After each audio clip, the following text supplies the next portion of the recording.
Okay కలిశారు కదా గెలుపండి, నేను కానీ మా ఆఫీసులో వాళ్ళకి కానీ మీరేమి మాట్లాడాల్సిన పని లేదు, ఎవరిని కలవాల్సిన పని లేదు. మీ టార్గెట్ ఎప్పుడు పూర్తి చేయాలా? డిసెంబర్కి అన్నారా? మీరు నవంబర్కి పూర్తి చేస్తే సంతోషిస్తా, డిసెంబర్ దాటితే మాత్రం మిమ్మల్ని అడుగుతా. ఈలో మీరు నన్ను కలవక్కర్లేదు. అంత నిర్ద్వందంగా చెప్పిన ఎంపీని నేను చూశాను. మీరే కాదు, ఆ సమయంలో అక్కడ పనిచేసి నేను చూశాను. అది ఏంటంటే ఆ ఇమేజ్ అనేది ఆయనకి అట్లా ఉంది కాబట్టి వాళ్ళు ఏంటి వాళ్ళకు కూడా కావాలని కోరుకుంటారు పార్టీలు. అటువంటి ఎంపీ కావాలి, అటువంటి మనిషి కావాలి, అటువంటి నాయకుడు కావాలని కోరుకోవచ్చు కదా. అందుకని ఏంటంటే ఆయన ప్రతి కదలిక సంచలనం అవుతుంది.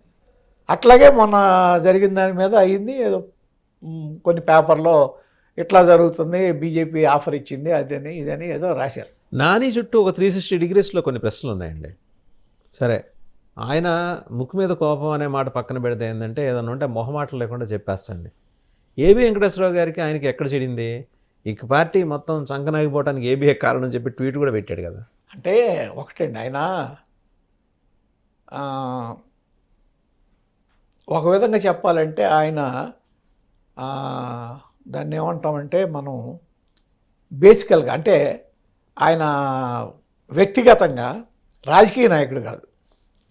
వ్యక్తిగతంగా ఆయన ఒక సేవ చేయాలనే కోరిక ఉన్నాడు, దాని మీద ఉన్నాడు తప్ప రాజకీయ నాయకుడిలాగా లోపల ఒకటి పెట్టుకుని బయట ఒకటి మాట్లాడాలనే మనస్తత్వం ఉన్నాడు కాదు.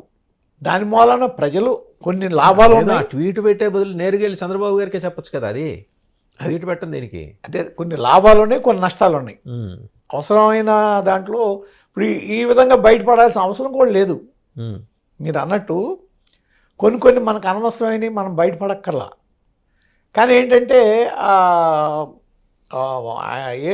లోపల ఏది అనిపిస్తే అది బయటికి చెప్పటం అనేది కూడా ఒక్కోసారి కరెక్ట్ కాదు. అనవసరమైన విషయం కూడా కదా, అనవసరమైన ఇది మన శత్రువులను పెంచుకున్నట్టు అవుతుంది. కానీ అయితే ఏంటంటే సరే ఏం పట్ల అది ఏంటంటే నాకు అనిపించింది నిజమే.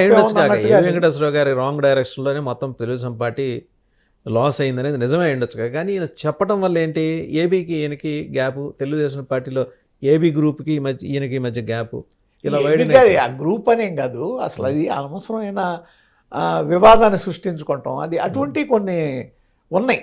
అంటే నేను ఇందాక అన్నా కదా మీకు, బేసికల్గా రాజకీయ నాయకుడికి ఉండే వ్యక్తిత్వం.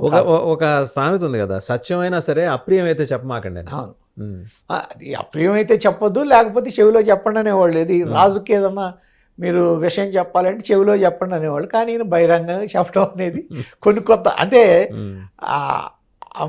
మన మనిషికి బేసికల్గా ఉన్న మనస్తత్వం, అది ఇంటర్నల్గా ఉన్న మనస్తత్వం ఉంటుంది చూడండి. అది ఏంటంటే ఓపెన్ మైండ్తో ఉండడం అనేది సైకాలజీ. అదే అట్లే మాట్లాడతాడు, అది కొద్దిగా నష్టం చేస్తుంది. ఇప్పుడు అన్నదమ్ముల మధ్య వివాదం ఎక్కడ సార్? నాని గారికి చిన్ని గారికి మధ్య అది నాకంతా అంటే పొలిటికల్ ఫ్రంట్ లేదు. కానీ పర్సనల్ నాకు అయితే వాళ్ళు ఎప్పుడో 99లోనే ఎవరి ప్రాపర్టీస్ వాళ్ళు పెంచుకుని వెళ్ళిపోయారు పంచుకుని. తర్వాత 14 ఎలక్షన్ అప్పుడు కూడా ఆయన వచ్చి కొన్నాళ్ళు ఉన్నట్టున్నాడు. అది ఆ తర్వాత మరి ఏం జరిగిందో ఏంటో, అది పర్సనల్ ఇదో మరి ప్రాబ్లం ఏంటో మనకైతే, నేనైతే అంత పెద్దగా దాని మీద నేను ఓన్లీ పొలిటికల్ ఇదే అడుగుతున్నానండి. అంటే పొలిటికల్ ఆస్పిరేషన్సే వాళ్ళ మధ్య విభేదాలు సృష్టించాయని అడుగుతున్నది. విభేదాలు పొలిటికల్ ఆస్పిరేషన్స్ సృష్టించాయని నేను అనుకుంటా. అప్పటికే ఎవరి దాని వాళ్ళు ఉంటున్నట్టున్నారు.